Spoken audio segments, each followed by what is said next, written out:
പള്ളി വളപ്പം പറഞ്ഞോരമ്മക്ക് എന്തൊരു നേർച്ച കൊടുക്ക വേണ്ടേ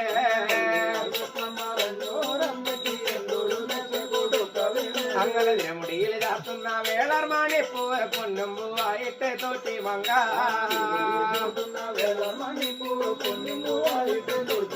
അങ്ങനെ പൊന്നും പൂവായിട്ട് തോറ്റി മങ്ക തൃപ്പാടി മേ കൊണ്ട് കാഴ്ച വെച്ച്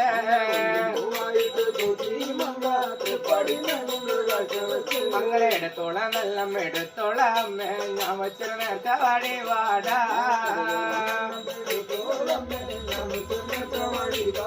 അങ്ങനെ വന്നെന്ന് കേട്ടപ്പോൾ ഓരകത്തമ്മ കുടിമറന്നുള്ളി വരാൻ തുടങ്ങി അങ്ങനെ കച്ചവാലമ്മ തൊടുവാൻ ചെന്ന് തുള്ളി ചാടി കലി മറിഞ്ഞ്